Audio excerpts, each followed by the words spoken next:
आज के सत्र में हम शुरू करने जा रहे हैं काव्य शास्त्र को। ठीक है, तो काव्य शास्त्र के अंतर्गत कौन कौन से बिंदु आएंगे उनको एक नज़र देख लेते हैं। तो काव्य शास्त्र के अंतर्गत हम भारतीय काव्य शास्त्र की अवधारणा, काव्य हेतु, काव्य प्रयोजन, शब्द शक्ति, रस संप्रदाय, रस का स्वरूप, रस निष्पत्ति, साधारणीकरण, रस के प्रमुख प्रकार, ठीक है, इनको देखेंगे। इसके साथ ही हम अलंकार सिद्धांत, अलंकारवादी आचार्य, अलंकार के प्रमुख प्रकार और ध्वनि सिद्धांत को भी देखेंगे। इसके बाद हम रीति सिद्धांत, काव्य के गुण एवं दोष, वक्रोक्ति सिद्धांत व औचित्य सिद्धांत की चर्चा हम किसमें करेंगे? भारतीय काव्य शास्त्र के अंतर्गत इन सब की हम क्या करेंगे? चर्चा करेंगे। ठीक है, और आगे चलते हैं अपने पाश्चात्य काव्य शास्त्र की ओर। तो पाश्चात्य काव्य शास्त्र में किन किन को पढ़ना है? हमने इसमें प्लेटो का काव्य सिद्धांत, अरस्तु का अनुकरण एवं विवेचन का सिद्धांत, लॉन्जाइनस का उद्दात सिद्धांत तथा विलियम वर्ड्सवर्थ का काव्य भाषा संबंधी सिद्धांत पढ़ेंगे। इसके साथ ही हम कॉलरिज का कल्पना सिद्धांत, टी.एस. लीड का परंपरा का सिद्धांत एवं निर्व्यक्तिकता का सिद्धांत भी हम किसमें पढ़ेंगे? अपने पाश्चात्य काव्य शास्त्र के अंतर्गत पढ़ेंगे। इसके साथ ही हम स्वच्छंदतावाद के प्रवर्तक बिंब प्रतीक के बारे में भी संक्षेप में वर्णन करेंगे। तो चलते हैं अपने भारतीय काव्य शास्त्र के ऊपर। तो सबसे पहले हम इसके जो सामान्य परिचय हैं उनको देख लेते हैं कि भारतीय काव्य शास्त्र से अभिप्राय किससे? हमारा संस्कृत के काव्य शास्त्र, यानी कि जो भारतीय काव्य शास्त्र है किसके आधार पर लिखा गया है? हमारे संस्कृत के काव्य शास्त्र है। और इसी का अध्ययन हम किसमें करेंगे? अपने भारतीय काव्य शास्त्र में। तो संस्कृत में साहित्य के लिए काव्य शब्द का प्रयोग किया जाता है ना। और इसमें जो काव्य है इसके दो भाग किए गए हैं। आपका पहला तो आ जाएगा दृश्य काव्य, जिसे कहते हैं क्या हम? नाटक। क्या कहते हैं इसे? नाटक। और श्रव्य काव्य, श्रव्य काव्य के अंतर्गत क्या क्या आता है? आपका गद्य है ना, और आता है आपका पद्य। यानी कि गद्य में क्या है? जिसमें कहानी, उपन्यास आदि जो रचनाएं लिखी जाती है वो आपका गद्य है, और पद्य में आपकी कविताएं लिखी जाती हैं। ठीक है, अब काव्य से संबंधित विविध पक्षों का अध्ययन करने वाले शास्त्र को क्या कहते हैं? काव्य शास्त्र कहते हैं। तो इसमें काव्य के लक्षण, हेतु, यानी किस कारण से हम काव्य की रचना करते हैं उसे क्या कहेंगे? हेतु। प्रयोजन, काव्य लिखने का हमारा क्या उद्देश्य है ना। गुण, दोष आदि का विवेचन किसमें किया जाता है? हमारे काव्य शास्त्र में किया जाता है। तो आधुनिक काल में काव्य के स्थान पर साहित्य शब्द का प्रचलन हो गया है। काव्य शास्त्र को क्या कहते हैं? काव्य शास्त्र को हम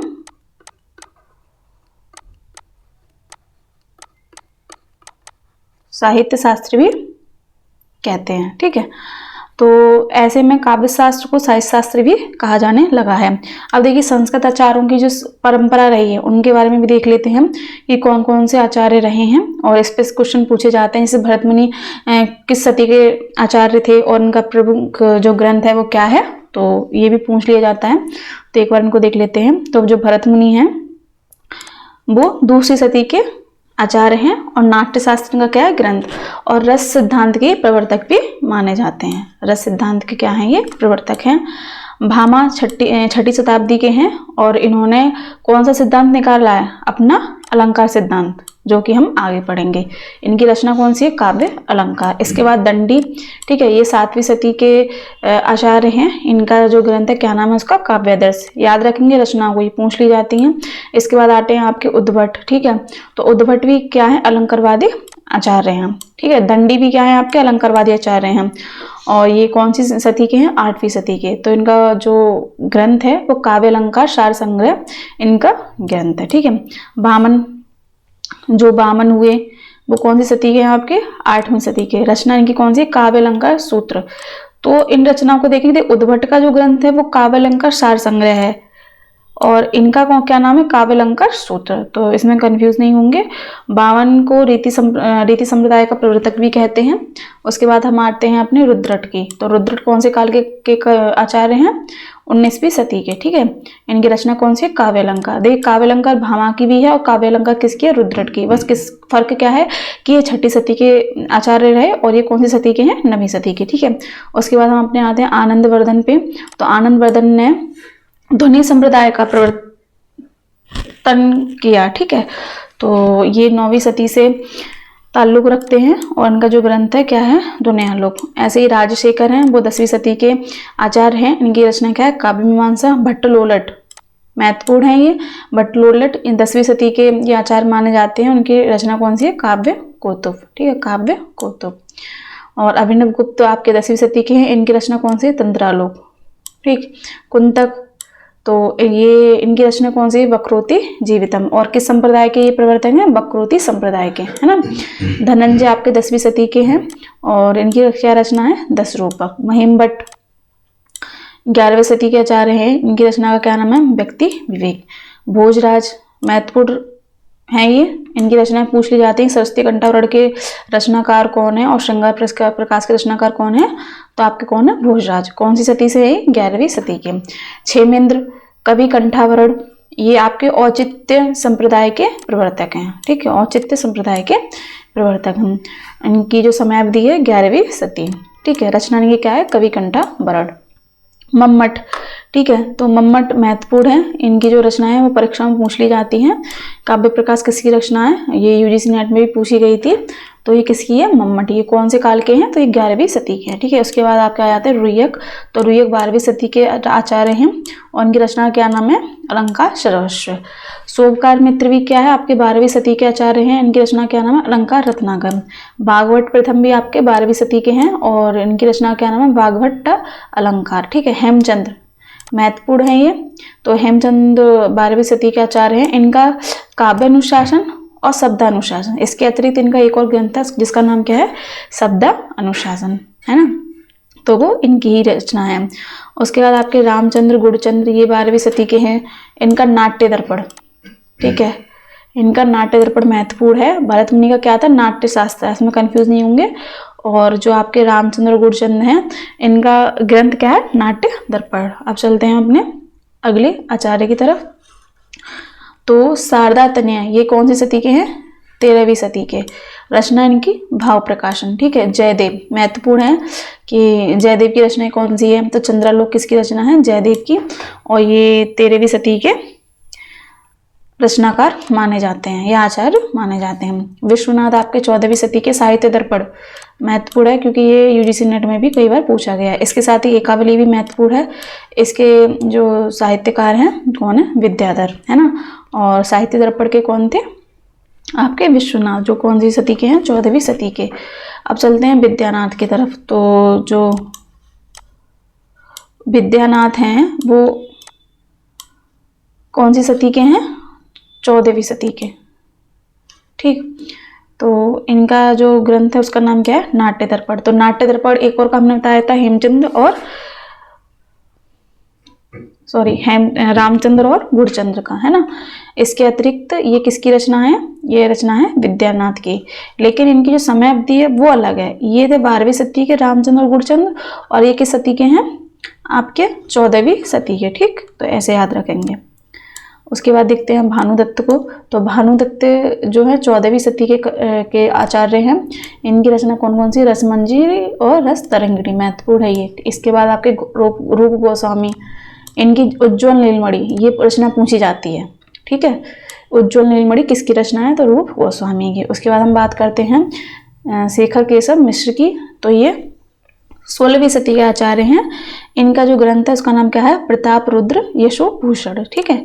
अप्पय दीक्षित महत्वपूर्ण रचनाकार हैं। इनकी एक और रचना है कुबल्यानंद, ये पूछी गई है कुबल्यानंद यूजीसी नेट में कि ये किसकी रचना है? तो किसकी? अप्पय दीक्षित की। इसकी समयावधि देखें तो ये 16वीं शती के साहित्यकार हैं, ठीक है। और इसके अतिरिक्त इनका वृत्ति वार्तिक एक और रचना है। अब बात करें पंडित जगन्नाथ के, महत्वपूर्ण साहित्यकार या आचार्य कहे जा सकते हैं, रसवादी आचार्य हैं ये। और इनका जो समयावधि है वो आपकी 17वीं शती है, ठीक।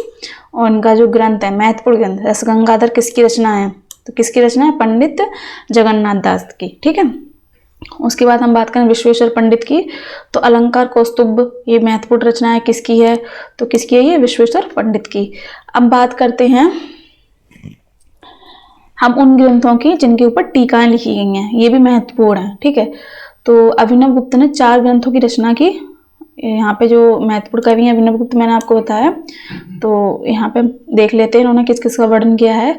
तो इन्होंने क्या है? नाट्य शास्त्र, जो किसकी रचना थी? भरत मुनि की, है ना।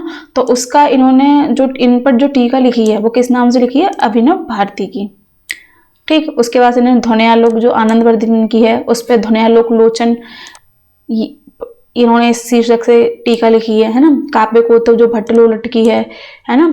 यहाँ तो इस पे इन्होंने काव्य कौतुक विवरण नाम से अपना क्या है ग्रंथ लगा। देखिए याद रखेंगे, अभिनव भारती किस पर आधारित है, नाट्य शास्त्र पे, और ध्वन्यालोक लोचन किस पर आधारित है। इसके बाद हम बात करते हैं एक अन्य ग्रंथ रत्न की, तो इसमें क्या है, तंत्र शास्त्र का उत्कृष्ट दार्शनिक ये ग्रंथ है। कौन सा ग्रंथ है ये, तंत्रालोक। तो जो तंत्रालोक है इसके रचयिता कौन है, अभिनव गुप्त, है ना। तो इसमें क्या लिखा है, तंत्र शास्त्र के बारे में इसमें बताया गया है। अब बात करते हैं क्षेमेंद्र की, तो उनके कुछ और रचनाएं हैं, उन्हें भी एक नज़र देख लेते हैं। तो क्षेमेंद्र किस काल के कवि या आचार्य रहे थे, तो आपके 11वीं शती के, ठीक है। तो इनकी जो रचना है कवि कंठावरण, इसके साथ ही सुब्रत तिलक, औचित्य विचार चर्चा, जैसे मैंने बताया औचित्य सिद्धांत के प्रवर्तक हैं ये। उसके बाद दशावतार चरित्र, महत्वपूर्ण रचना है इनकी, पूछी जाती है दशावतार चरित्र किसकी रचना है, ठीक है। उसके बाद आपके अप्पय दीक्षित, मैंने बताया था इनकी रचना कुबलयानंद महत्वपूर्ण है, ठीक है। इसके अतिरिक्त इनकी वृत्ति वार्तिक और चित्रमीमांसा, ये दोनों भी महत्वपूर्ण रचना है। हम बात कर लेते हैं जो प्रमुख काव्य शास्त्र के ग्रंथ हैं उनके बारे में, और कुछ संक्षेप में जो महत्वपूर्ण बिंदु उनको भी देख लेते हैं। तो सबसे पहले लेते हैं हम नाट्य शास्त्र को। तो भरत मुनि ने इसे क्या कहा है, पंचम वेद, इन्होंने इसे क्या माना है, पांचवा वेद माना है। इसमें 36 अध्याय हैं और 5000 श्लोक हैं, ठीक है। और इसमें दूसरा क्या है, काव्य का विवेचन वाचिक अभिनय के प्रसंग से किया गया है। इसमें क्या है, अभिनय को भी दिखाया गया है। उसके बाद चलते हैं अपने काव्य अलंकार पे। तो काव्य अलंकार किसकी रचना है, भामा की। कौन सी सती के थे ये, छठी सती के। तो इसमें 6 परिच्छेद हैं, ठीक है। पूछ लिया जाए कितने परिच्छेद में विभक्त है ये, तो 6 परिच्छेद में। दूसरा आपका काव्यदर्श, रचनाकार कौन है इसकी, दंडी। तो 4 परिच्छेद है इसमें, और लगभग कितने श्लोक हैं, 650। काव्य अलंकार सूत्र, ये किसकी है, वामन की, है ना। और काव्य अलंकार सार संग्रह किसकी थी, उद्भट की, ठीक है। तो जो काव्य अलंकार सूत्र है वामन की है, और इसमें क्या है, इनकी रचना सूत्रों में की गई है। सूत्रों पर वृत्ति लिखी है इन्होंने, इसलिए इसे क्या कहा गया, काव्य अलंकार सूत्र। तो इसमें 5 परिच्छेद हैं, 319 इसमें सूत्र हैं, ठीक।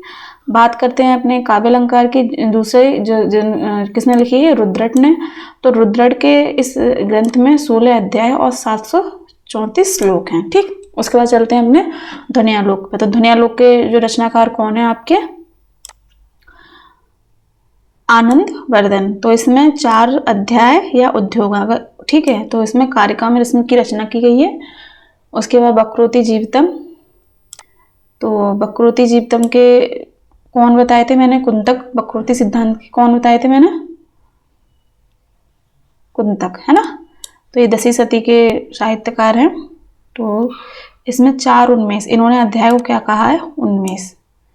इसमें 4 अध्याय हैं, कारिका और वृत्ति में ये रचित है। उसके बाद आप कहते हैं काव्य प्रकाश, तो ये किसकी रचना है, मम्मट की, है ना। देखिए तो ये किसकी रचना है, मम्मट की। तो कौन सी सती के आचार्य हैं, 11वीं शती के। याद रखेंगे कौन किस किस सती से आचार्य अपना संबंध रखते हैं। तो इसमें 10 उल्लास, इन्होंने अध्याय को क्या कहा है, उल्लास। याद रखेंगे कि जो काव्य प्रकाश में मम्मट ने अध्याय का जो विभाजन है वो किस नाम से किया, किस नाम से किया, उल्लास के नाम से। इसे ध्वनि विरोधी ग्रंथ भी माना जाता है, ठीक। इसके बाद चंद्रालोक। तो चंद्रालोक में 10 मयूख। अब देखिए इसमें काव्य प्रकाश में आपको अध्याय का नाम क्या मिला, उल्लास, और वहीं पे जो चंद्रालोक है उसमें क्या नाम मिला है इसे, मयूख। तो चंद्रालोक किसकी रचना है, आपके जयदेव की। याद रखेंगे 13वीं शती के आचार्य हैं ये, और इसमें 35 अनुष्टुप श्लोक हैं, ठीक है। ये कैसा ग्रंथ है, अलंकार ग्रंथ। तो जब उन्होंने अलंकार ग्रंथ लिखा है तो ये कैसे आचार्य होगा, आपके अलंकारवादी आचार्य, ठीक है। साहित्य दर्पण किसने लिखा है, आपका विश्वनाथ ने, ठीक है। तो इसमें 10 परिच्छेद हैं या अध्याय। एकावली किसने लिखा है, आपका विद्याधर ने। तो एकावली आपका किसका लिखा है, विद्याधर ने। किस सती के हैं ये, 14वीं शती के साहित्यकार हैं ये। तो आगे चलते हैं अपने काव्य लक्षण पे। तो काव्य लक्षण क्या क्या होते हैं और इस संबंध में विद्वानों ने अपनी क्या क्या परिभाषा दी हैं।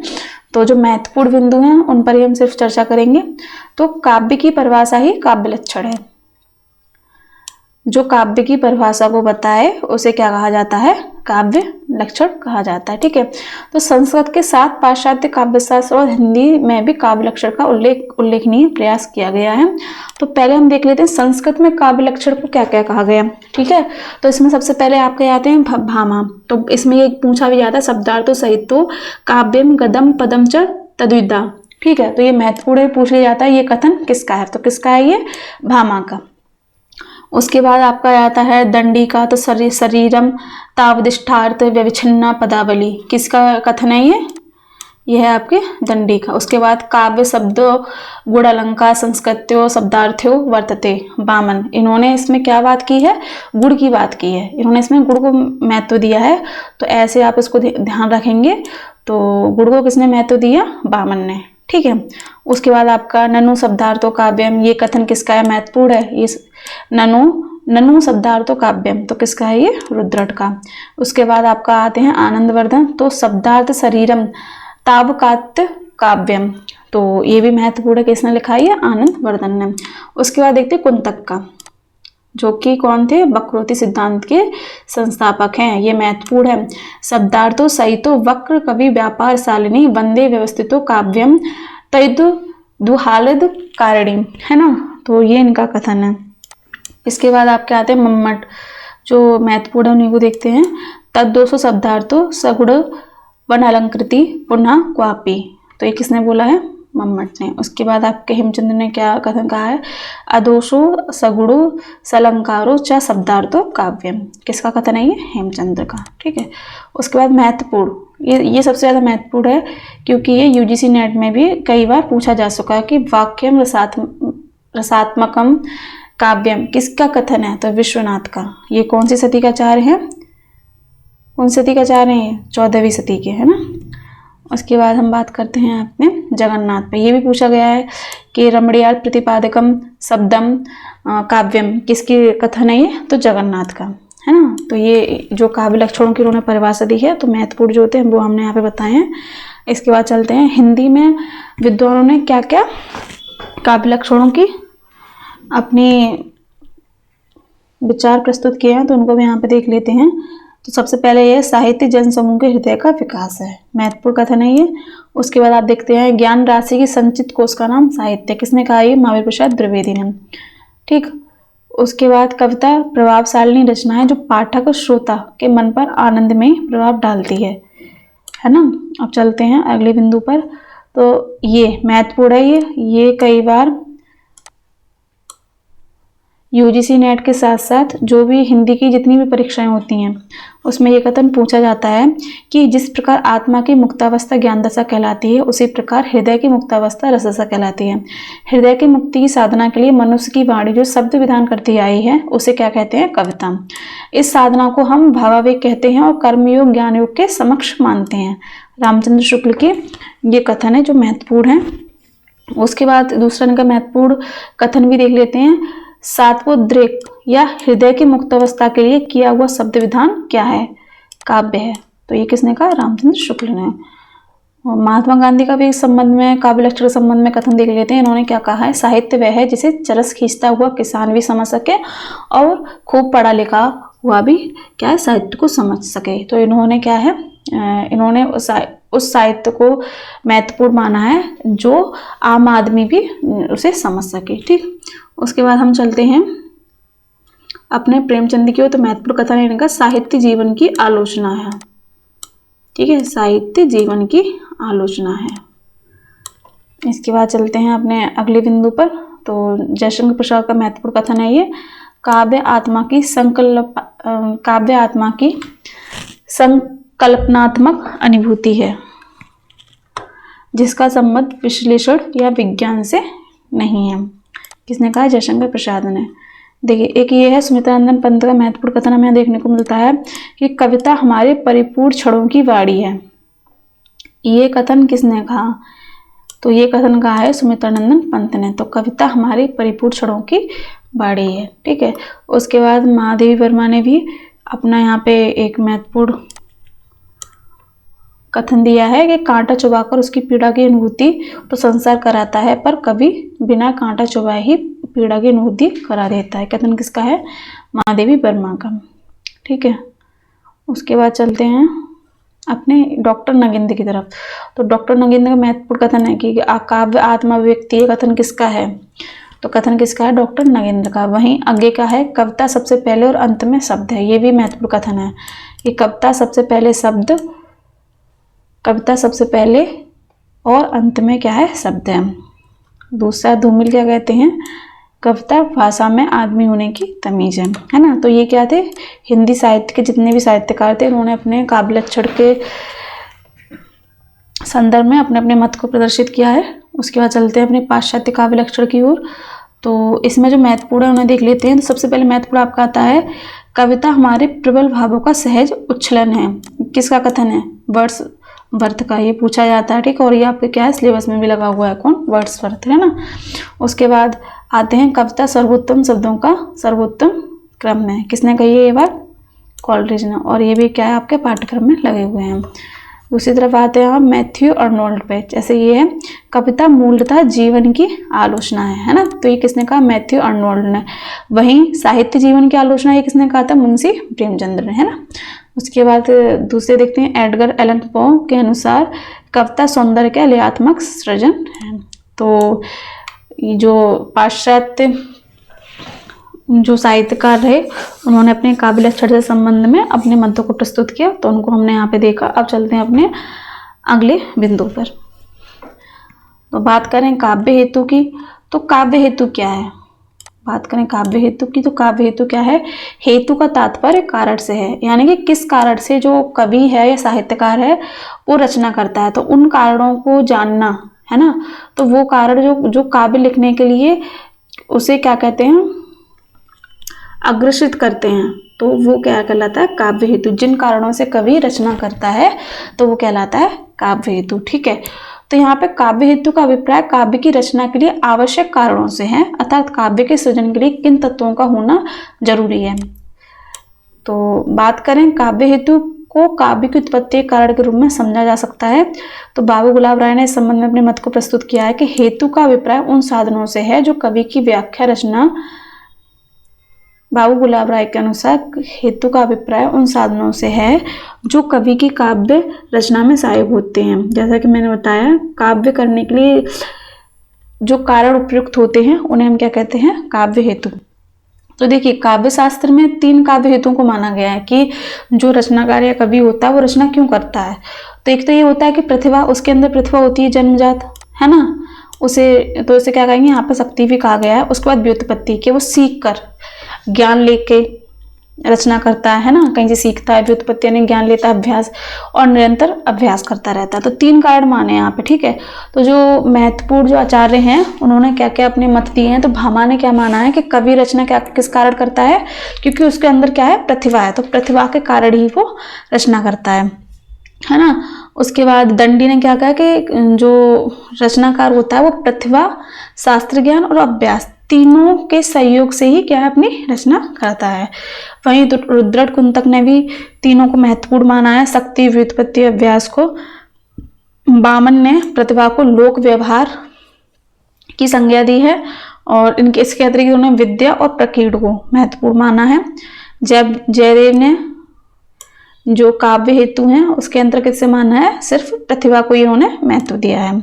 बाकी की जो व्युत्पत्ति और अभ्यास है वो उसके सहायक माने गए हैं। मम्मट ने यहाँ पे क्या है? प्रतिभा को शक्ति नाम दिया है, ठीक है। शक्ति अगर पूछ लिया जाए कि प्रतिभा को शक्ति नाम किसने दिया, तो मम्मट ने। इसके साथ ही क्या माना है कि रचना करने के लिए आपके लिए प्रतिभा या शक्ति होना ही आवश्यक नहीं होती, बल्कि इसमें निपुणता और अभ्यास भी आवश्यक है। तो इन्होंने तीनों को ही महत्वपूर्ण माना है। देखो मम्मट का जो कथन है वो सबसे ज्यादा महत्वपूर्ण है, ठीक है। उसके बाद बात करें हेमचंद्र की, तो उन्होंने प्रतिभा को महत्व दिया है, और जगन्नाथ की तो उन्होंने किसे दिया है? सिर्फ प्रतिभा को महत्व दिया है। तो बामह, हेमचंद, जगन्नाथ और जयदेव इन्होंने प्रतिभा को ही महत्व दिया है। उसके बाद अगर बात करें मम्मट की, तो उन्होंने शक्ति, निपुणता, अभ्यास तीनों को ही महत्वपूर्ण बताया है।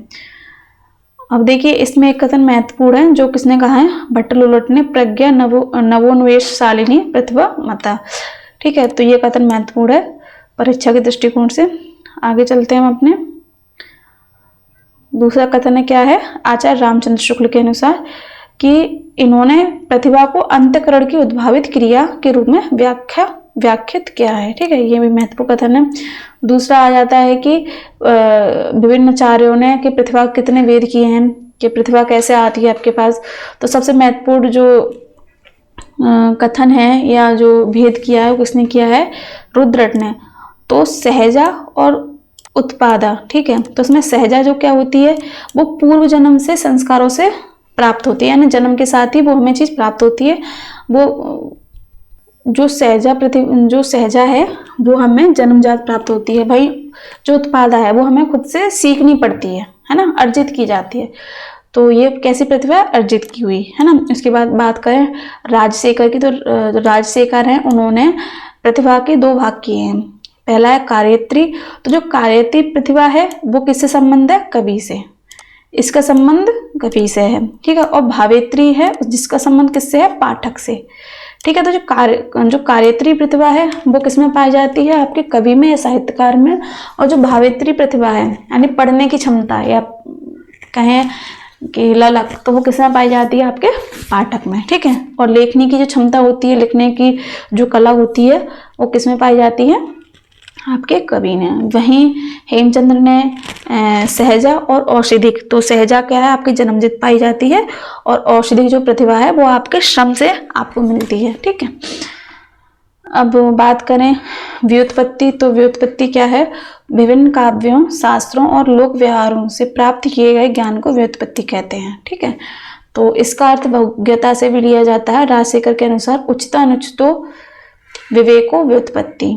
ठीक, तो राजशेखर ने क्या कथन कहा, उचित अनुचित विवेको व्युत्पत्ति, यानी कि उचित अनुचित का विवेक ही व्युत्पत्ति है, यानी सही बुरे का ज्ञान होना ही क्या है, आपके लिए व्युत्पत्ति है। अभ्यास, राजशेखर ने इसे स्पष्टता परिभाषित किया है कि निरंतर प्रयास करते रहना ही क्या है, अभ्यास है। ठीक है, तो अब पाश्चात्य जो साहित्यकार हैं उनके अनुसार काव्य हेतु क्या क्या हो सकते हैं। तो देखिए यहाँ पे अरस्तु और हॉरस ने क्या माना है कि काव्य हेतु क्या हो सकता है, अनुकरण। तो उन्होंने अनुकरण को महत्व दिया है, किसने, अरस्तु और हॉरस ने। ठीक है, कांट और हीगल ने सौंदर्य, प्रेम, आत्म प्रदर्शन और अनुकरण को महत्व दिया। वहीं फ्रायड ने अभुक्त काम की प्रेरणा को महत्व दिया है। ठीक है, उसके बाद आपके एडलर आते हैं, तो इनके अनुसार मानव की चिरंतन हीनता ग्रंथि के निराकरण की प्रवृत्ति और अहम के कारण क्या है, मनुष्य जो कवि है वो रचना करता है। उसके बाद युंग जो है उन्होंने जीवन इच्छा को महत्व दिया है।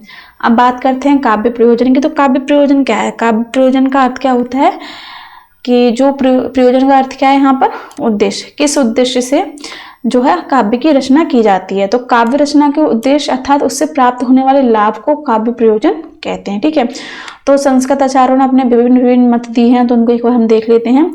सबसे पहले भरतमुनि ने क्या कहा है कि जो काव्य का जो प्रयोजन है, काव्य किस उद्देश्य से लिखा जाता है, तो धर्म, यश, आयु साधक, हितकर, बुद्धिवर्धक और लोक उपदेश। ठीक है, तो इसलिए जो है काव्य लिखा जाता है किसके लिए, धर्म के लिए, यश के लिए, और आयु साधक यानी कि चिर जीवन तक आपको याद रखा जा सके उस लिए, और बुद्धिवर्धक के लिए, और अपने ज्ञान बढ़ाने के लिए क्या है, काव्य का निर्माण किया जाता है। वहीं जो भामा है उन्होंने क्या कहा है, पुरुषार्थ, इन्होंने चतुष्ट को महत्व दिया है कि धर्म, अर्थ, काम, मोक्ष के लिए क्या है, काव्य की रचना की जाती है। इन्होंने कीर्ति, प्रीति और समस्त कलाओं का ज्ञान भी इसके लिए महत्वपूर्ण है। उसके बाद बामन ने क्या कहा है कि जो रचनाएं हैं, जो ग्रंथ की रचना की जाती है, काव्य की रचना की जाती है, वो कीर्ति और यश के लिए की जाती है। रुद्रट के अनुसार इन्होंने पुरुषार्थ को भी माना, अनर्थ का शमन, विपत्ति निवारण और रोग मुक्ति के लिए क्या है, रचना की जाती है। देखिए अब रोग मुक्ति से क्या संबंध है यहाँ पे, जैसे तुलसी का हनुमान बाहुक है, तो जब उन्हें बाहु रोग हो गया था तब तुलसीदास ने क्या किया था, हनुमान बाहुक की रचना की थी। तो कुछ जो साहित्यकार होते हैं वो अपने रोग मुक्ति के लिए भी क्या करते हैं, रचना करते हैं। तो उसका अभिप्राय रोग मुक्ति का यहाँ से है। ठीक है, बात करें कुंतक की, तो उन्होंने पुरुषार्थ, चतुष्टय, व्यवहार ज्ञान के लिए और अंत चमत्कार के लिए रचनाओं का होना ही क्या है, आपका उद्देश्य है। तो सबसे महत्वपूर्ण जो उद्देश्य बताया है वो किसका है, मम्मट का। तो मम्मट ने क्या बताया कि यश प्राप्ति के लिए जो कवि है वो इसलिए रचना करता है कि उसे यश मिले, इसके साथ क्या है, यश तो मिले ही साथ में, पर उसके साथ उसकी क्या है, कमाई भी हो, यानी कि अर्थ की प्राप्ति हो। दूसरा क्या है, व्यवहार ज्ञान, और उसका जो ज्ञान है वो बढ़े और दूसरों को भी कुछ सिखा सके। उसके बाद शिवेत्तर यानी कि रोग निवाशक, जैसा मैंने बताया। उसके बाद परमानंद की प्राप्ति, रसास्वाद के लिए भी रचना करता है। दूसरा क्या है, कांता सम्मति, यानी कि अपनी प्रेमिका के लिए भी वो क्या करता है, रचना करता है। तो ये हमारे क्या हुए प्रयोजन, किसके अनुसार, ये संस्कृत आचार्यों के अनुसार। अब बात करते हैं हिंदी कवियों की, तो महत्वपूर्ण जो है उनको देख लेते हैं। तुलसीदास का महत्वपूर्ण कथन है, कीर्ति भनिति भूली भली सोई, सुरसरी सम सबकर हित होई। यानी कि इन्होंने जो रचना की थी वो स्वयं के सुख के लिए की थी, लेकिन साथ ही क्या है, इससे क्या है, दूसरों का भी हित हो, तो वो महत्वपूर्ण है। वो हमारे काव्य का क्या होना चाहिए उद्देश्य, कि एक तो वो आपको आनंद दे, दूसरा क्या है, वो समाज के लिए भी हितकारी हो। ठीक है, अब चलते हैं अपने अगले साहित्यकार की तरफ। तो महावीर प्रसाद द्विवेदी ने क्या कहा कि ज्ञान का विस्तार और आनंद की अनुभूति के लिए क्या है, जो साहित्यकार है वो रचनाएं करता है। ठीक है, हरिवोध ने क्या किया, आनंद की अनुभूति के लिए साहित्यकार रचना करता है। मैथिली गुप्त जी ने क्या कहा है कि केवल मनोरंजन ना कवि का कर्म होना चाहिए, उसमें उचित उपदेश का भी मर्म होना चाहिए। ठीक, तो ये भारत भारती से लिया गया है। तो उन्होंने इस बात को लिखा था कि जो साहित्यकार है तो वो एक तो उसका ये तो कि मनोरंजन तो वो करे ही साथ में, पर साथ में उससे कुछ शिक्षा भी मिले, तो ऐसी रचनाएं क्या है, साहित्यकार को करनी चाहिए। ठीक है, तो रामचंद्र शुक्ल ने क्या कहा है, काव्य का अंतिम लक्ष्य जगत के मार्मी पक्षों का प्रत्यक्षीकरण करके उनके साथ मनुष्य हृदय का सामंजस्य प्रतिस्थापन करना है। तो ये हमारे क्या है, काव्य का प्रयोजन है। महादेव वर्मा ने क्या कहा है, मानव हृदय के समाज के प्रति विश्वास उत्पन्न करना ही काव्य का प्रयोजन होता है। इसके बाद हजारी प्रसाद द्विवेदी ने भी इसी बात को कहा कि मानव कल्याण के लिए जो रचना की जाए वो सर्वोत्तम है। नंद दुलारे वाजपेयी ने भी कहा कि आत्मानुभूति, खुद के लिए की गई रचना क्या है, जिससे आपको प्रसन्नता अनुभव हो, वो ही हमारे लिए काव्य का प्रयोजन है। डॉक्टर नगेंद्र के अनुसार भी आत्म अभिव्यक्ति क्या है, आपका काव्य का प्रयोजन है। उसके बाद हम करें पाश्चात्य काव्य शास्त्रों की बात, काव्य शास्त्रियों की बात, तो इसमें इन्होंने तो इसमें मैं जो महत्वपूर्ण बिंदु है उनको देख लेते हैं। कला के लिए, ठीक है, तो ये किसका मानना है कि जो रचना की जाती है वो कला के लिए की जाती है। होमर, लॉन्जाइनस, सीलर, स्विनबर्ग, ऑस्कर वाइल्ड और डॉक्टर ब्रेडले इसके क्या रहे हैं, समर्थक रहे हैं। ठीक है, तो इसमें जो महत्वपूर्ण है आपके होमर और लॉन्जाइनस। ठीक है, कला जीवन के लिए, कला की रचना क्यों की जाती है, जीवन के लिए, तो इसके समर्थक कौन रहे हैं, प्लेटो, रस्किन, टॉलस्टॉय आदि। और इसी कारण इन्हें क्या कहा जाता है, लोक मंगलवादी। ठीक, उसके बाद देखते हैं समन्वयवादी। तो समन्वयवादी ऐसे चिंतनशील साहित्यकार होते हैं जो कला के लिए और जीवन के लिए दोनों के लिए रचनाएं करते हैं। तो इसमें महत्वपूर्ण साहित्यकार कौन है, अरस्तु, Horace, Dryden, Coleridge, Wordsworth, Matthew Arnold और आई.ए. रिचर्ड्स। ठीक है, तो इस शीर्षक में हमने क्या जाना कि काव्य प्रयोजन, जो काव्य का उद्देश्य है वो किन उद्देश्यों से हम काव्य की रचना करते हैं, तो यहाँ पे हमने उनको समझा। अब चलते हैं अपने संप्रदायों की तरफ। तो सबसे पहले हम देखते हैं अपने रस संप्रदाय को। तो संस्कृत काव्य शास्त्र का सर्वाधिक प्राचीन संप्रदाय कौन सा है, आपका रस संप्रदाय है। ठीक है, उसके बाद देखिए इसके प्रवर्तक कौन है, भरत मुनि है ना। तो अगर ये फिर इसके बाद देखते हैं रस का व्युत्पत्ति परक अर्थ क्या होता है, पूछ लिया जाए कि रस का जो व्युत्पत्ति परक अर्थ है वो क्या है, तो आस्वाद इसका अर्थ है। और कहा भी गया है कि रसयते आस्वादते इति रसः, ये कथन पूछ लिया जाता है ना। तो ये क्या है, व्युत्पत्ति अर्थ है। उसके बाद चलते हैं हम रस के अंगों की तरफ कि रस के कितने अंग होते हैं या अवयव होते हैं। तो रस के 4 अंग होते हैं, आपका स्थायी भाव होता है, विभाव होता है, अनुभाव होता है और आपके क्या होते हैं, संचारी भाव होते हैं, जिनकी संख्या कितनी है, 33 है। ठीक है, तो विभाव को यहाँ पे 2 भागों में बांटा है, एक तो आपका आलम्बन, दूसरा आपका उद्दीपन। ठीक, उसके बाद अनुभाव है, तो अनुभाव के अंतर्गत आपके कायिक, वाचिक आहार्य और सात्विक, ये इसके अंग हैं। उसके बाद सात्विक के कितने अंग हैं? तो स्तंभ, श्वेत, रोमांच, कंप, वैवर्ड्य, अश्रु, प्रलय, ये किसके भाव हैं? ये सात्विक के हैं, सात्विक अनुभाव के भाव हैं। ठीक है, अब ये स्थायी भाव क्या होता है उसे भी समझ लेते हैं। स्थायी भाव सहृदय के मन में हमेशा विद्वान रहते हैं, वो क्या रहते हैं? स्थायी भाव कहलाते हैं। और उसके बाद देखते हैं विभाव क्या है। तो स्थायी भावों को जागृत करने के लिए जो कारण या परिस्थितियां रहती हैं वो आपकी विभाव कहलाती हैं। जिस कारण से सहृदय के मन में रस की उत्पत्ति होती है तो वो कारण क्या है? आपका विभाव है। ठीक, दूसरी बात देखते हैं आलम्बन। तो आलम्बन क्या है? जिसके कारण स्थायी भाव जागृत हो वो आलम्बन है। ठीक है, और उद्दीपन क्या है? कि जो आलम्बन है उसका व्यवहार, क्रियाकलाप और परिस्थितियां, वो क्या है? आपकी उद्दीपन कहलाता है। ठीक है, तो इसमें अनुभाव क्या है? तो देखिए अनुभाव में क्या होता है? तो अनुभाव में आश्रय की चेष्टाएं, ठीक है, तो वो क्या है? आपके अनुभाव है। इसके 4 भाग बताए थे मैंने आपको, वेद बताए थे। कायिक, ये शरीर से संबंधित चेष्टाएं कहलाती हैं। दूसरा होता है आपका वाचिक, जो स्वर से माध्यम से व्यक्त होने वाला अनुभाव है। आहार्य, वेशभूषा, आभूषण, साज सज्जा, केश सज्जा आदि से संबंधित है। और आपका चौथा है सात्विक, ये मानसिक तत्वों से संबंध रखता है। ठीक है, तो बात करते हैं संचारी भाव की। तो संचारी का अर्थ क्या होता है? साथ साथ चलने वाला। ये भाव स्थायी भाव की पुष्टि के लिए उसके साथ साथ चलता है, तो उसे क्या कहते हैं? संचारी भाव। संचारी भाव की संख्या कितनी मानी गई है? 33। ठीक है, तो आचार्य रामचंद्र शुक्ल ने इनका वर्गीकरण भी किया है।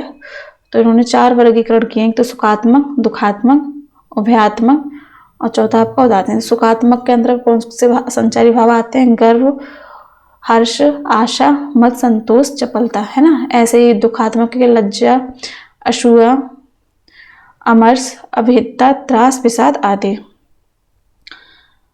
उभयात्मक के अंतर्गत आवेग, स्मृति और उदासीन के अंतर्गत वितर्क और मति। हम बात करें रसों की, तो भरत मुनि ने कितनी संख्या मानी है रस की? 8 संख्या मानी है।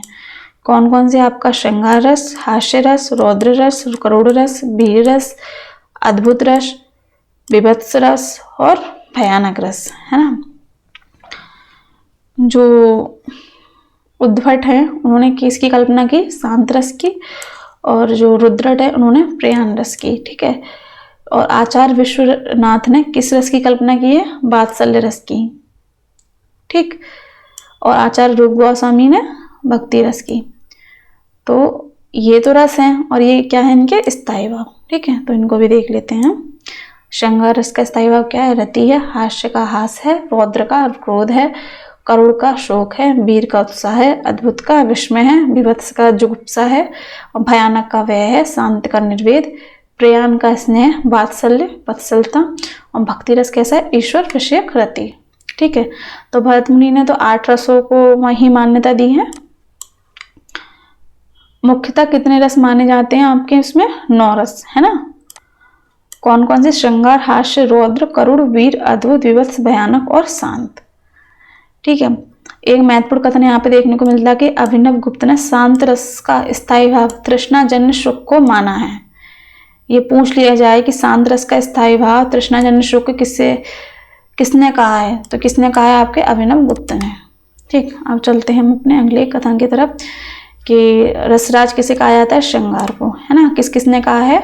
भरत मुनि, रुद्रट, आनंदवर्धन, अभिनव गुप्त, हेमचंद, विद्याधर, विश्वनाथ आदि ने से सर्वोत्कृष्ट रस की उपाधि दी है। ठीक, और देखिए मैंने आपको पहले ही बताया था कि वाक्यम रसात्मकम काव्यम कथन किसका है? विश्वनाथ का। महत्वपूर्ण है ये। और वहीं पे ये वाला कथन भी जगन्नाथ दास का, पंडित जगन्नाथ का महत्वपूर्ण है। रमणीयार्थ प्रतिपादकम काव्यम।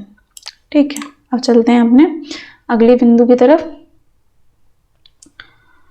तो रस निष्पत्ति।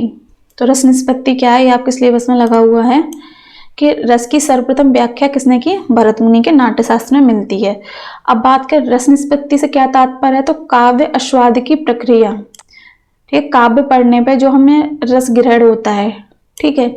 जो हमें आनंद की अनुभूति होती है वो क्या कहलाता है हमारा रस कहलाता है।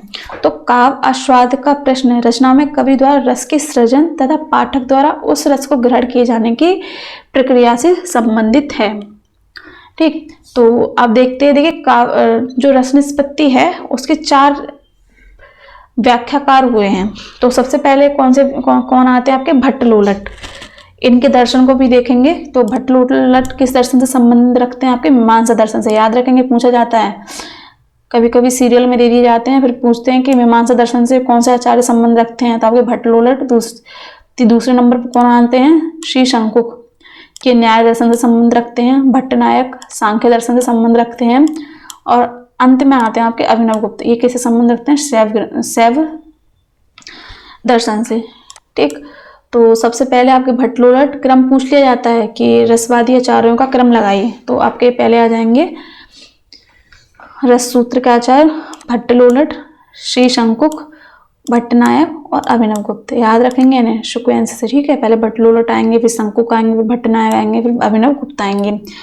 भट्टलोलट का जो व्याख्या इन्होंने की है उसे क्या कहते हैं? उत्पत्तिवाद या आरोपवाद। श्री शंकुक के सिद्धांत को अनुमतिवाद कहते हैं। ठीक है, और भट्टनायक को भुक्तिवाद या भोगवाद। और अभिव्यक्तिवाद किसने दिया? तो किसने दिया? ये अभिनवगुप्त ने। ठीक है, उसके बाद ये अब इनका क्या मानना है? निष्पत्ति इसकी किससे होती है? उत्पत्ति। अनुमतिवाद की अनुमति से होती है। भुक्तिवाद की किससे होती है? भुक्ति से होती है। और अभिव्यक्तिवाद की किससे निष्पत्ति होती है? आपकी अभिव्यक्ति से। ठीक है, अगर संयोग पूछ लिया जाए तो देखिए अनुमान में अनुमाप्य और अनुमापक और भाव का समायोजन होता है। वहीं आपके भुक्तिवाद में या भोगवाद में विभावन, जिसके अंतर्गत भोज्य, भोजक और भावों का समायोजन होता है। ठीक है, और पूछ लिया जाए कि आपके अभिव्यक्तिवाद में किसका समायोजन या संयोग होता है? तो व्यंग्य, व्यंजक और भावों का।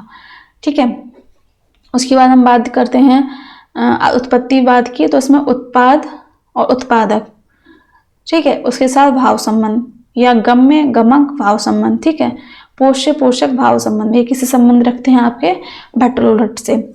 तो अगर पूछ लिया जाए कि रस की जो उत्पत्ति है वास्तविक रस में की अनुभूति किसमें होती है? तो ये किसमें मानते हैं? अनुकार्य में। तो अनुकार्य क्या है? वास्तविक राम है। तो इनका अर्थ क्या है? तो जो रस की जो उत्पत्ति सबसे ज्यादा किसमें होती है? तो इनका मानना है कि रस की उत्पत्ति किसमें होती है? अनुकार में। इनका मानना ये है कि मान लो अगर कोई नाटक खेला जा रहा है, ठीक है, तो उस नाटक में किसी व्यक्ति ने राम की भूमिका निभाई है। ठीक है, किसी व्यक्ति ने राम की भूमिका निभाई है, तो जो रस की उत्पत्ति वो किसमें होगी? तो वास्तविक वो राम में ही होगी, क्योंकि हम उस व्यक्ति को किस नजर से देख रहे हैं? राम की दृष्टि से देख रहे हैं। इसीलिए जो रस की अनुभूति है वो हमें जो वास्तविक में जो राम है उनके उससे हो रही है, ना कि जो व्यक्ति क्या है प्ले कर रहा है उससे। ठीक है, तो वहीं जो श्री शंकुक हैं इन्होंने क्या माना है कि जो रस की उत्पत्ति हो रही है किसमें होती है? अनुकृता से होती है, अनुकर्ता से, यानी कि अभिनेता में होती है। अभिनेता को देख कर ही तो हमें ये अनुभूति हो रही है कि भगवान श्री राम का रोल कर रहा है ना। तो इनका मानना ये है। दूसरा ये कहते हैं भट्टनायक क्या कहते हैं कि रस की जो वास्तविक अवस्थिति उत्पन्न हो रही है किसमें हो रही है? दर्शक में। यानी कि जब दर्शक ध्यान से देख रहा है तो रस सबसे ज्यादा कहाँ पे मिलेगा? आपको दर्शक में मिलेगा, है ना। और जो अभिनवगुप्त हैं उनका मानना क्या है? ना तो ये अनुकार्य में होती है, ना ये अनुकर्ता में होती है, यानी कि अभिनेता में, और ना ही होती है दर्शक में, बल्कि ये सामाजिक सहृदय में, बल्कि ये उन लोगों में होती है जो सभी लोग क्या है एक दृढ़ होके उस चीज को देख रहे होते हैं। ना तो इसमें कोई ये है कि वो अनुकार्य है या वास्तविक राम है, सब एक समान है। तो यहाँ पे इन्होंने क्या किया? सामाजिक सहृदय में इसकी अभिव्यक्ति होती है, किसकी? रस की। ठीक है, तो आगे जो महत्वपूर्ण तथ्य हैं उनको देख लेते हैं। तो अगर पूछ लिया तद्र पता अनुसंधान शब्द का प्रयोग किसने किया? ये नेट में पूछा जा चुका है, तो किसने किया है? भट्टलोलट ने। ठीक है, दूसरा आपका देख लिए श्री शंकुक के अनुमतिवाद से कि चित्त तुरंग न्याय ये किससे संबंधित है? तो ये अनुमतिवाद से संबंधित है, और उसके जो सिद्धांत के प्रवर्तक हैं वो श्री शंकुक हैं। ठीक है,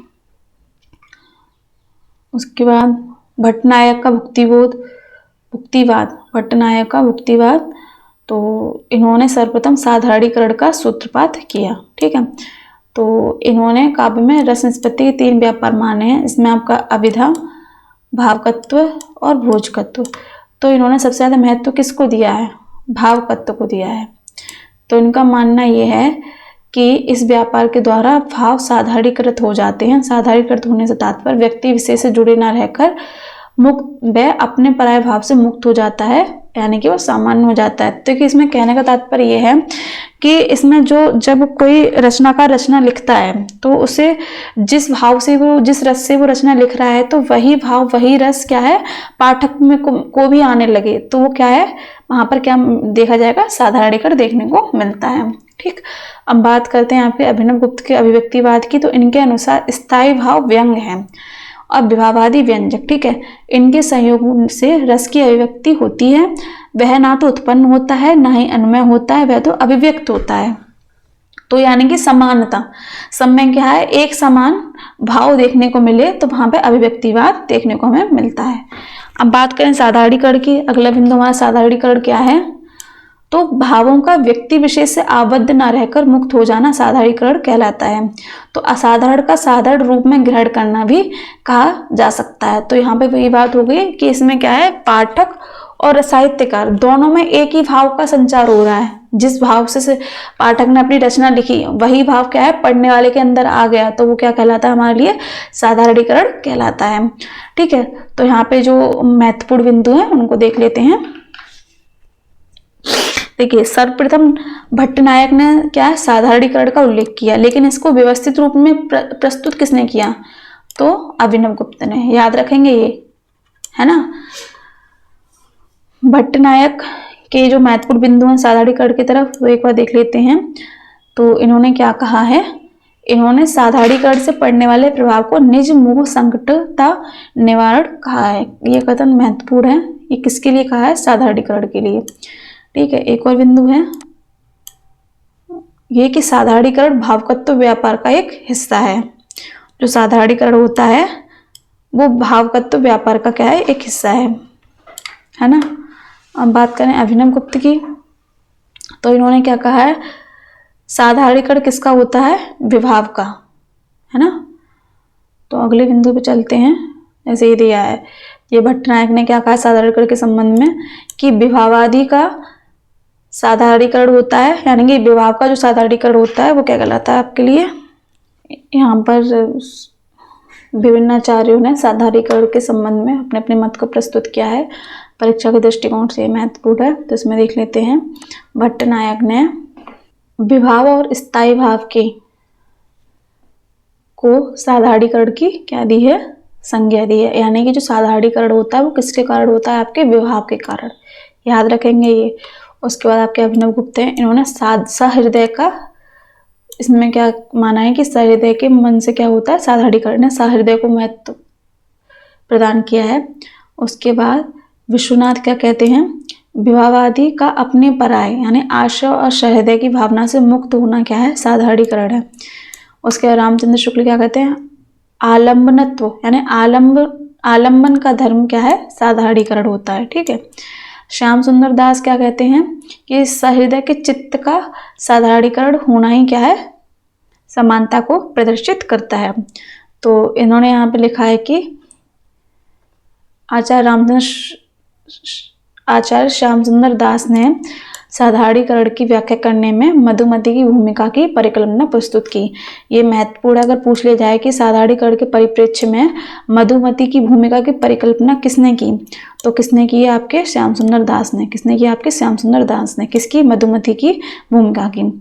ठीक है। डॉक्टर नगेंद्र ने क्या है, कवि की अनुभूति का क्या है, साधारणीकरण होता है। तो ये मत इन्होंने अपने साधारणीकरण के दिए हैं। भट्टनायक ने विभाव को साधारणीकरण माना है, अभिनव गुप्त ने सहृदय को साधारणीकरण माना है, विश्वनाथ ने अपने पराये की भावना से मुक्त हो जाने को क्या माना है, साधारणीकरण माना है। वहीं आचार्य रामचंद्र शुक्ल ने आलंबन धर्म को क्या माना है, साधारणीकरण, और श्याम सुंदर दास ने सहृदय के चित्त को, ठीक है, जो सहृदय के जो मन के जो भाव हैं उनको साधारणीकरण माना है। इसके लिए उन्होंने किसकी कल्पना की है, मधुमती की भूमिका की। और डॉक्टर नगेंद्र ने कवि की अनुभूति को साधारणीकरण माना है। अब बात करते हैं अलंकार संप्रदाय की। तो अलंकार संप्रदाय के प्रवर्तक कौन है? आचार्य भामा। कौन सी सती के हैं ये? छठी सती के। तो इनका जो महत्वपूर्ण तथ्य कथ्य है कि ना कांतमपि निर्भूषण विभाति वनिता मुखम विभाति नारीव विदग्धा मंडना, यानी भाव क्या है इसका? सुंदर नारी का मुख भी आभूषणों के बिना शोभा नहीं देता, वैसे ही कविता क्या है? अलंकार के अभाव में सुशोभित नहीं होती। महत्वपूर्ण कथन है ये, पूछा जाता है परीक्षा के दृष्टिकोण से।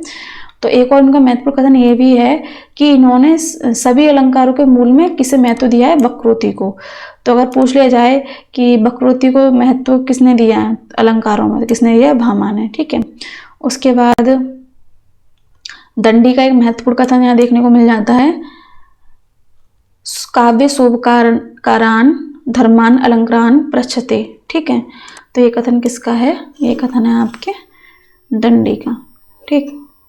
और ऐसे ही अलंकार के संबंध में किसने अपना मत दिया है? वामन ने। तो काव्य शोभाश कर्तारो धर्मा गुण। ठीक है। तो इन्होंने क्या है? अपने मत को प्रदर्शित किया। महत्वपूर्ण एक कथन पूछा जा सकता है, जहां पर आपको गुण दिखे तो वहां पर कौन होंगे? आचार्य वामन। अब देखिए रीति संप्रदाय। तो रीति संप्रदाय के प्रवर्तक कौन है? वामन। तो इन्हें रीति संप्रदाय, इसे रीति या गुण संप्रदाय कहा जाता है। रीति के साथ इसे गुण संप्रदाय भी कहा जाता है। ठीक है। तो आचार्य वामन से पहले जो रीतियों के लिए जो शब्दों का प्रयोग था वो देख लेते हैं, किस किस आचार्य ने क्या क्या शब्द प्रयोग किए थे। ठीक है। तो भरत मुनि पहले क्या कहते थे? रीति को प्रवृत्ति। वहीं आचार्य भामा ने इसे काव्य भेद के अंतर्गत का विवेचन कहा, और दंडी से काव्य मार्ग कहते थे किसे? रीति को। लेकिन सबसे पहले रीति शब्द का प्रयोग किसने किया? आचार्य वामन ने। भरत मुनि ने क्या कहा? प्रवृत्ति कहा। दंडी ने काव्य मार्ग। और इनका महत्वपूर्ण कथन है अलंकार उसके संबंध में, रीति के संबंध में, विशिष्ट पद रचना रीति। ठीक है। और महत्वपूर्ण कथन है किसके अंतर्गत ये भी आता है कि पदों में आने वाली विशिष्टता का गुण क्या माना जाता है? आपकी रीति, है ना। तो विशेष गुणात्मा। उसके बाद जैसे इसमें लिखा है काव्य शोभाया कर्तारो धर्मा गुणा, यानी कि काव्य की शोभा करने वाला धर्म क्या है? गुण, जिसे इन्होंने क्या कहा? रीति। ठीक। तो इन्होंने कितने गुण माने हैं? 10 गुण माने हैं। ठीक है। 10 तो इनके शब्द गुण हैं और 10 किसे माने? इन्होंने अर्थ गुण को माना है। तो इसके बाद देखते हैं कि इन्होंने कौन कौन सी रीति बताई है। 3 रीति बताई है वैदर्भी। तो वैदर्भी रीति के अंतर्गत सभी रस यहाँ पे देखने को मिल जाएंगे, इसमें सभी गुण देखने को मिल जाएंगे हमें। गौड़ीय में क्या है? ओज क्रांति के जितने भी रस हैं वो इसमें मिलेंगे, और पांचाली में माधुर्य सुकुमार के। ठीक है। अब देखिए आनंदवर्धन का इस संबंध में क्या मत है। तो रीति को उन्होंने क्या कहा है? संगठना। ठीक। उसके बाद देखते हैं मम्मट। तो मम्मट ने रीति को क्या कहा? वृत्ति। ठीक है। मम्मट ने रीति को क्या कहा है? वृत्ति। और दंडी ने क्या कहा था आपका? काव्य मार्ग। तो इन्होंने रीति के 3 भाग बताए। ठीक है। तो पहला क्या होता है? उपनागरिका, जिसे इन्होंने कहा वैदर्भी। भाग क्या है? इन्होंने जो रीति है ना उसके अलग अलग नाम दिए। इन्होंने भाग ना कह के अलग अलग नाम दिए कि इन्होंने वैदर्भी रीति को क्या क्या? उपनागरिका, जिसमें माधुर्य गुण पाया जाए। उसके बाद परसा रीति, जिसमें ओजूड़ पाया जाए। और कुमला रीति, जिसमें क्या पाया जाए? प्रसाद गुण पाया जाए। ठीक है। इसी के आधार पर आनंदवर्धन ने भी क्या है? रीतियों की नाम दिए हैं। तो माधुर्य गुण जिसमें पाया है उसे कहते हैं चित्त द्रुति, और ओज गुण जिसमें पाया है उसे कहते हैं चित्त दीप्ति, और प्रसाद गुण जिसमें पाया जाए तो उसे कहते हैं चित्त व्याप्ति। ठीक। आचार्य विश्वनाथ ने रीति को क्या कहा है? पद संगठना। और संगठना किसने कहा था? आनंदवर्धन ने। वहीं पद संगठना किसने कहा है? आपके आचार्य विश्वनाथ ने। ठीक है। तो एक तो ये हो गया कि रुद्रट ने, जो मम्मट हैं, मम्मट ने रीति को क्या नाम दिए? तो उपनागरिका को वैदर्भी कहा इन्होंने, और गौड़ीय को परसा कहा, और पांचाली को क्या कहा इन्होंने? कोमला, है ना। इसके साथ पांचाली को क्या कहते हैं? ग्राम्या भी कहते हैं। और एक और महत्वपूर्ण है यहाँ पे, कुंतक ने रीति को क्या कह के बुलाया? तो मार्ग के रूप में विवेचित किया। तो इसमें सुकुमार रीति किसे कहा इन्होंने? वैदर्भी को। विचित्र कहा इन्होंने गौड़ीय को और मध्यम कहा इन्होंने पांचाली रीति को। ठीक,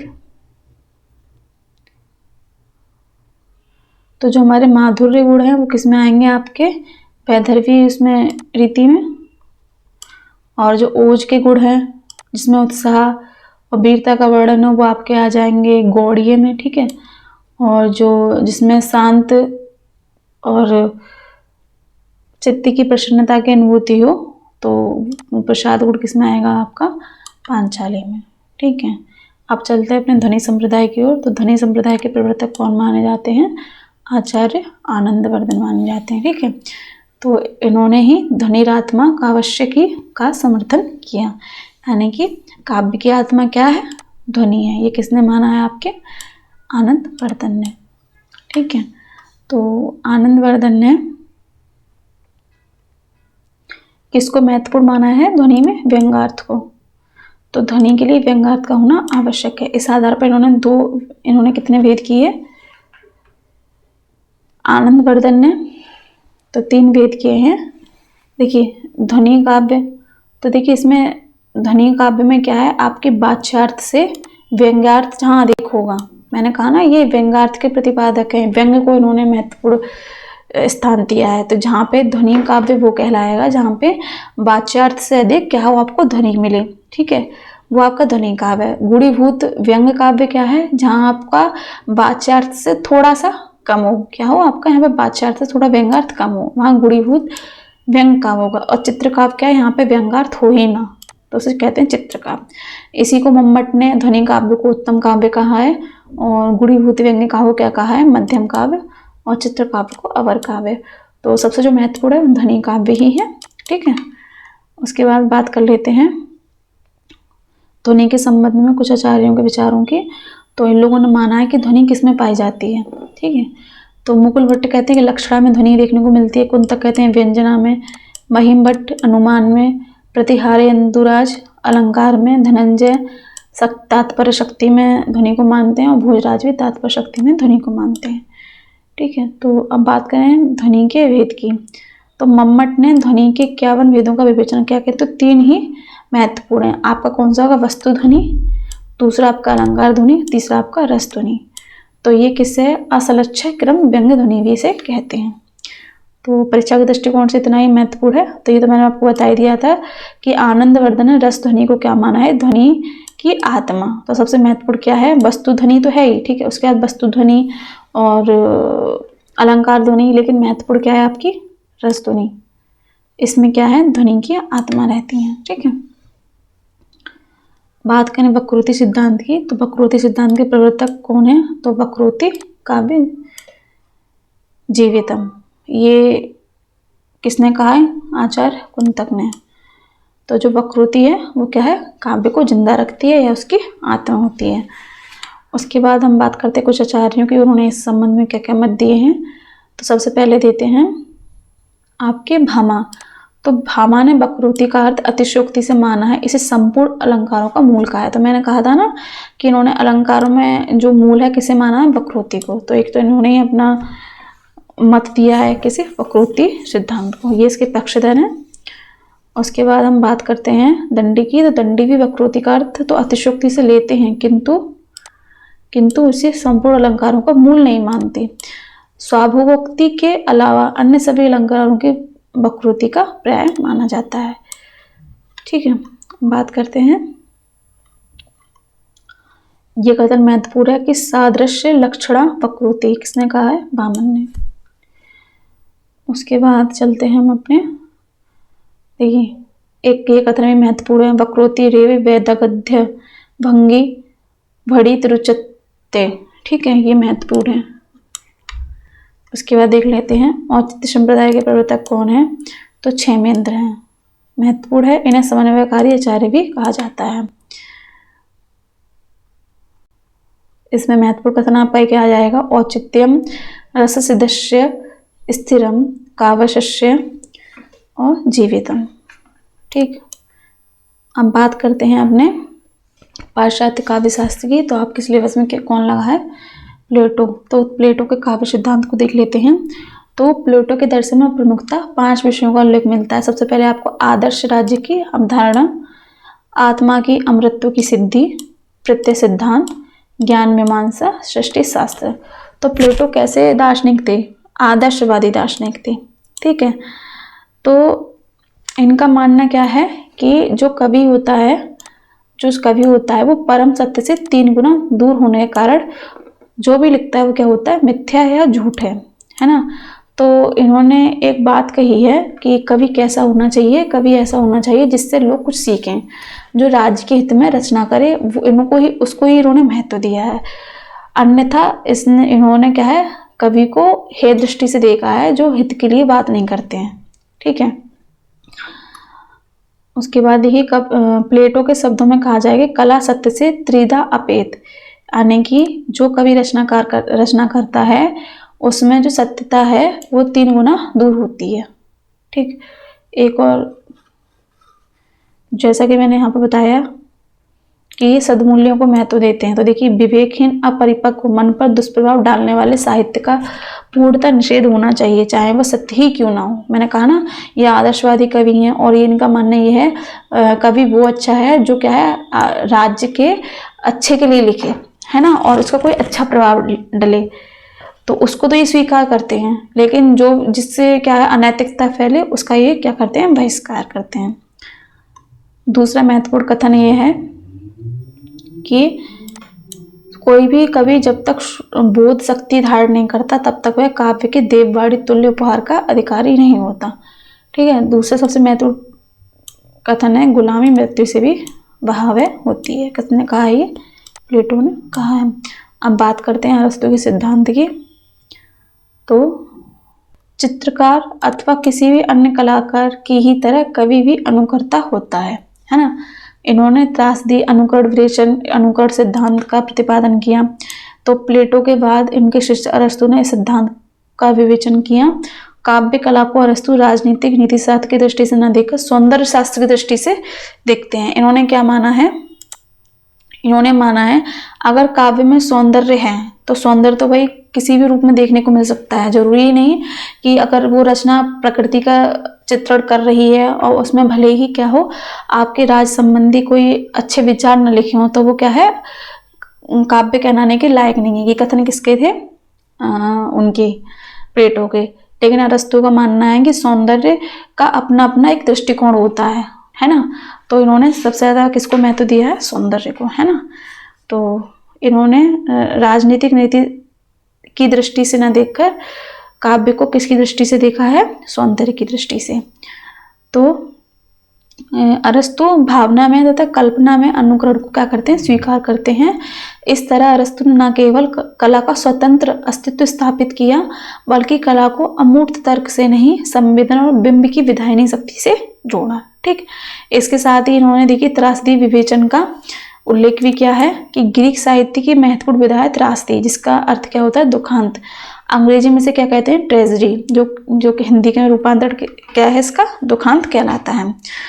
तो इसमें देखिए त्रासदी का आरंभ मदिरा व उल्लास के देवता डियोनीशियस से होता है।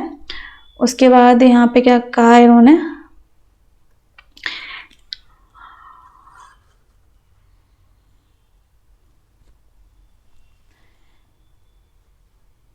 त्रासदी एक परिपक्व विधा के रूप में प्रतिष्ठित हो चुकी थी। त्रासदी के अतिरिक्त उस युग में कॉमेडी, महाकाव्य, गीति काव्य विधाएं भी प्रचलित थी। तो इन्होंने त्रासदी की कुछ विशेषताएं बताई, जिसमें सबसे पहले त्रासदी इसमें कार्य व्यापार का अनुकरण दिखाई देखने को मिलता है।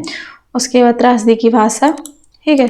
कार्य व्यापार में आपको अभिनय द्वारा प्रस्तुत होता है, वर्णन द्वारा नहीं, ये देखने को मिलता है। फिर उसके बाद करुणा और व्यय के उद्बुद्ध कर इन भावों का विवेचन करता है। तो विवेचन सिद्धांत का प्रतिपादन, अनुकरण सिद्धांत का प्रतिपादन, त्रासदी का विवेचन किसने किया? तो किसने किया है? ये अरस्तु ने। ठीक है, और महत्वपूर्ण कथनों को देखते हैं। दूसरा आप देख लेते हैं विवेचन का सिद्धांत। तो विवेचन सिद्धांत क्या है? तो विवेचन यूनानी शब्द के कथार्सिस का हिंदी रूपांतरण है। महत्वपूर्ण है, ये पूछ लिया जाता है कि कथार्सिस किससे संबंध रखता है। तो विवेचन और कथार्सिस चिकित्सा शास्त्र के परिभाषित शब्द हैं। तो किसके हैं? चिकित्सा शास्त्र के भी महत्वपूर्ण है। ठीक है, अब देखिए क्वेश्चन के महत्वपूर्ण तथ्य हैं, उनको भी देख लेते हैं कि अरस्तु ने के अनुसार भावों का दमन हानिकारक और अहितकर होता है, उसका संतुलन जीवन के लिए अनिवार्य है। अरस्तु ने करुणा और भय का परस्पर जुड़ा हुआ माना है।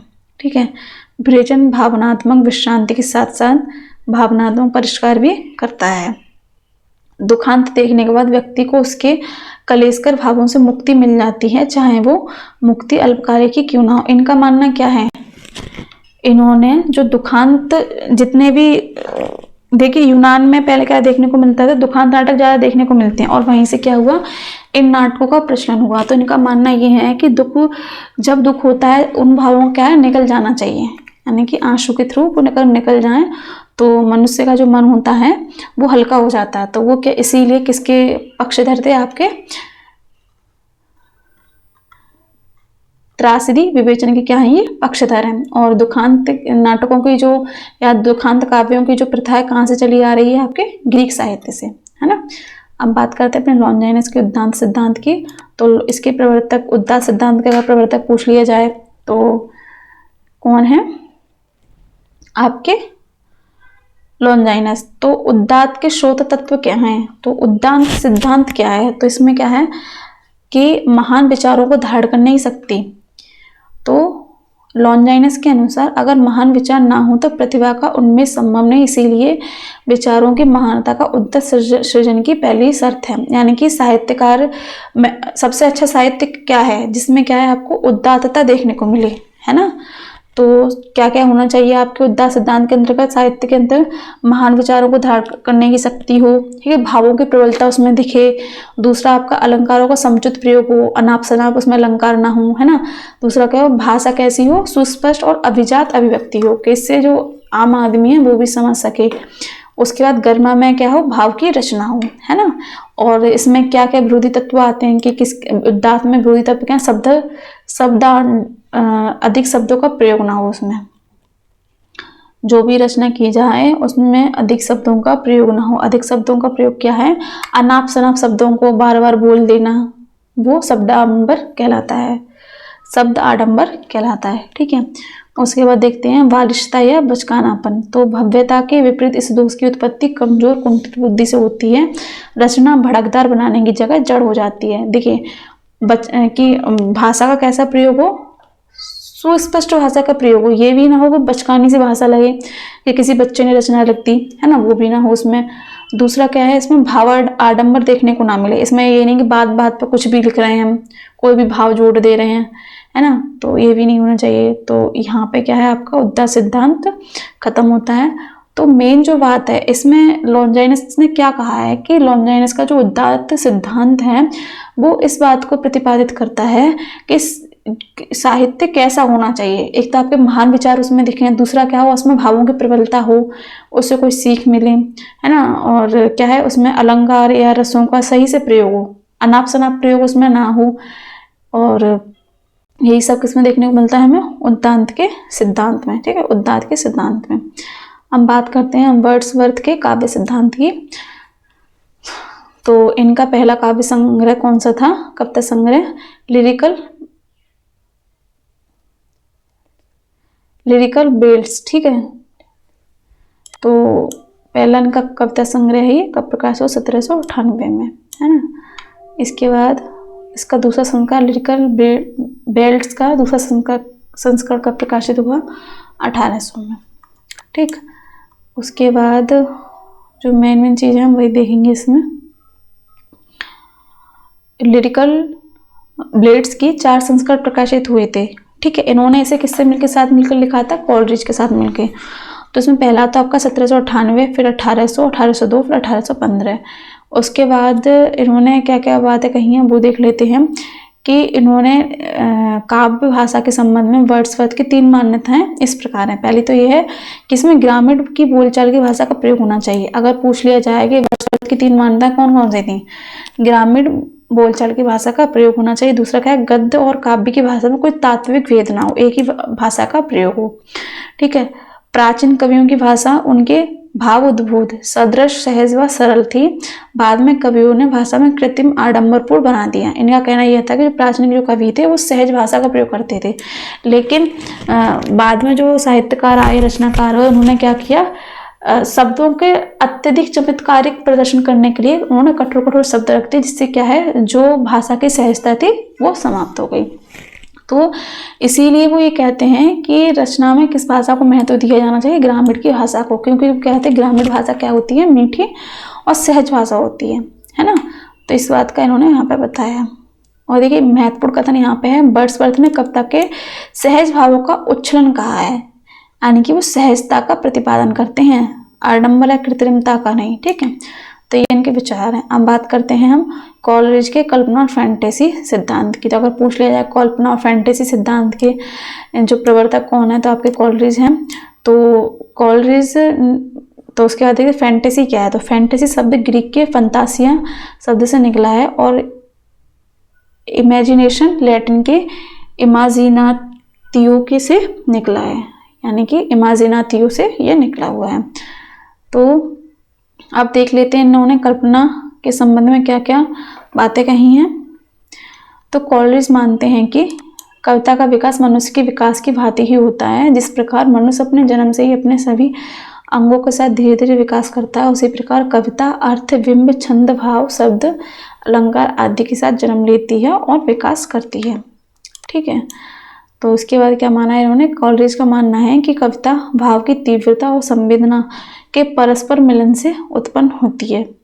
कॉलरिज ने कल्पना को सिर्फ काव्य के लिए ही नहीं बल्कि आलोचना के लिए महत्वपूर्ण माना। देखिए यहाँ पे कॉलरिज क्या कहना चाहते हैं कि रचनाकार जो भी रचना करता है, कवि जो भी कविता लिखता है, जो भी काव्य पाठ करता है, काव्य लिखता है, तो सबसे पहले क्या है, उसकी खुद की कल्पना होती है ना। तो कल्पना आपकी वास्तविक धरातल पर भी हो सकती है, या कहें आपके फैंटेसी से भी संबंध रख सकती है। तो बस इसी को उन्होंने कहा है कि किसी रचना को करने से पहले उसका कल्पना का होना बहुत ही ज़रूरी है। जब तक सोचेंगे नहीं, सोचना भी क्या एक कल्पना है ना, तो वही इसमें लिखा है। तो उसके बाद देखते हैं कल्पना क्या है। तो इन्होंने क्या माना, कल्पना कैसे संबंध रखती है आपके आत्मा से, यह सजीव और आत्मिक होती है। ये किसके कथन है, कॉलरिज के हैं कि जो कल्पना होती है वो आत्मा से संबंध रखती है, सजीव और आत्मिक होती है, और जो फैंटेसी है मस्तिष्क से संबंध रखती है। याद रखेंगे ये फैंटेसी और कल्पना में क्या अंतर है। और जो फैंटेसी है वो आपकी निर्जीव और यांत्रिक होती है। इसमें कल्पना में इन्होंने क्या माना है, काव्य सर्जना का मूल आधार कल्पना है। इसके लिए कॉलरिज ने कल्पना की विशद व्याख्या की है। और उसमें फैंटेसी में इन्होंने क्या कहा, इसकी सहायता से वस्तुओं के एकत्रीकरण के हो जाने से इसे महत्व दिया है। किसे, आपकी फैंटेसी को। तो बस यही है। आगे चलते जो महत्वपूर्ण परीक्षा का दृष्टिकोण जितना महत्वपूर्ण है उतना ही देखेंगे, ज़्यादा डीप में नहीं जाएंगे। चलते हैं अपने अगले बिंदु पर। तो अगले जो हमारे जो साहित्यकार पाश्चात्य काव्यशास्त्र से लगे हुए हैं, टी.एस. एलियट, तो इनके बारे में देखते हैं। इनका निर्व्यक्तिकता का सिद्धांत। एलियट के अनुसार कला व्यक्तित्व की अभिव्यंजना नहीं बल्कि उससे पलायन है। महत्वपूर्ण कथन है ये कि एलियट के अनुसार कला व्यक्तित्व की अभिव्यंजना नहीं बल्कि उससे पलायन है। ठीक है, उन्होंने स्पष्ट किया है कि लेखक और कवि का व्यक्तित्व एक उत्प्रेरक की तरह होता है जो रचना को प्रभावित तो करता है पर उसमें दिखाई नहीं देता है। ठीक, तो इसके बाद देखते हैं इसमें क्या कहा है इन्होंने। एलियट ने कला को दूर से देखी जाने वाली वस्तु के रूप में प्रस्तुत किया है। निर्व्यक्तिकता सिद्धांत स्वच्छंदतावादियों के काव्य सिद्धांत के विपरीत है। एलियट ने दावा किया है कि स्वच्छंदतावादियों की रचना प्रक्रिया भावों के अभिव्यक्ति नहीं बल्कि उनका दमन करती है। तो इसमें जो महत्वपूर्ण कथन है, एक तो ये भी है कि इनके अनुसार अच्छा रचनाकार कविता में अत्यंत संयमित आत्म अभिव्यक्ति करता है। वह भावनाओं और व्यक्तिकता की अधिकतम दूरी बनाए रखते हुए काव्य रचना करता है। देखिए इनका मानना ये है कि अच्छी कविता वह होती है जिसमें कवि अपने भावातिरेक का प्रदर्शन नहीं करता बल्कि अपनी भावनाओं को तटस्थ रहते हुए रचनाशील करता है। यानी कि जो चीज़ें वास्तविकता में घटित हो रही हैं सिर्फ उनका ही उल्लेख करना, ना कि ये कि अपनी भावनाओं बहकर उसमें थोड़ा बहुत हेरफेर कर देना। इसमें क्या होता है, अपनी जो व्यक्तिगत राय है रचनाकार को वो अपने अलग रखनी चाहिए। इनका मानना ये है। ठीक है, तो इनका जो महत्वपूर्ण तथ्य यही है कि अच्छी कविता वह है जिसमें जो कवि है अपने भावनाओं को क्या करता है, नियंत्रण में रखता है और तटस्थ होकर रचना करता है। तो इन्होंने ये निरर्थकता सिद्धांत के अनुरूप ये बात कही है। अब बात करें परंपरा सिद्धांत की, तो ये क्या है, इनका महत्वपूर्ण सिद्धांत है। इसके अनुसार किसी भी रचना का मूल्यांकन रचनाशीलता की संपूर्ण परंपरा के सापेक्ष में होना चाहिए। इसका अर्थ है किसी रचना का महत्व उतना ही होता है जितना समंजन वह संपूर्ण परंपरा में करती है। इलियड परंपरा को वर्तमान से अलग नहीं बल्कि उसका एक हिस्सा मानते हैं। नए कवियों के लिए इलियड अतीत ज्ञान की जरूरी मानते हैं। देखिए परंपरा सिद्धांत में कहना क्या चाहते हैं, कवि जैसे कि रचना करता है तो वो रचना कैसे करेगा, कहीं ना कहीं तो उसकी परंपराएं मान्यता होंगी, तो उन्हीं से ओतप्रोत होकर क्या है उसकी वैसी मानसिकता बनती है और वैसी वो क्या करता है, रचना करता है। तो कहीं ना कहीं हमारी परंपराएं, हमारी मान्यताएं क्या है, अपने व्यक्तित्व को अपने आप में समायोजित की होती हैं और उसकी छाप क्या है हमें कवि पर देखने को मिलती है। उसके साथ साथ हमें जो वो कवि रचनाएं करेगा या रचना का जितनी भी रचनाएं करेगा तो उसके व्यक्तित्व की छाप और उसकी परंपराओं की छाप उसकी रचनाओं पर हमें देखने को मिल जाएगी। ठीक है, ये इनका परंपरावादी सिद्धांत है। आगे के महत्वपूर्ण कथन इसमें देख लेते हैं हम। कविता मात्र कवि की व्यक्तित्व की अभिव्यक्ति नहीं बल्कि व्यक्तित्व से पलायन है। वही बात कि जो कवि है वो इसमें क्या है, अपनी भावनाओं को क्या रखना पड़ता है, तटस्थ रखना पड़ता है। भावना में बहकर कोई भी रचना नहीं की जा सकती, उसे ये उत्तम नहीं मानते, है ना। उसके बाद आलोचना सांस की तरह अनिवार्य और नैसर्गिक है। महत्वपूर्ण कथन, अतीत ही वर्तमान को प्रभावित नहीं करता बल्कि वर्तमान भी क्या है, हमारे अतीत को प्रभावित करेगा या करता है। सच्ची आलोचना तथा सूक्ष्म प्रशंसा का लक्ष्य कवि नहीं बल्कि काव्य है। सच्ची आलोचना तथा सूक्ष्म प्रशंसा का लक्ष्य जो उद्देश्य है वो कवि नहीं बल्कि उसकी का काव्य है। ठीक है, तो आज के सत्र में हमने क्या है, अपने भारतीय काव्यशास्त्र और पाश्चात्य काव्यशास्त्र जो कि आपके पाठ्यक्रम में लगा हुआ है उन सब के बारे में संक्षेप में चर्चा की। परीक्षा के दृष्टिकोण से जो भी महत्वपूर्ण बिंदु थे वो हमने यहाँ पे बताए। विस्तार में हम किसी भी चीज़ पे नहीं गए हैं, जो मेन है वही बताया क्योंकि अब ज़्यादा दिन परीक्षा के लिए रहे नहीं हैं। तो आज के सत्र में बस इतना ही। मिलते हैं अपने अगले सत्र में नए शीर्षक के साथ। तब तक के लिए धन्यवाद।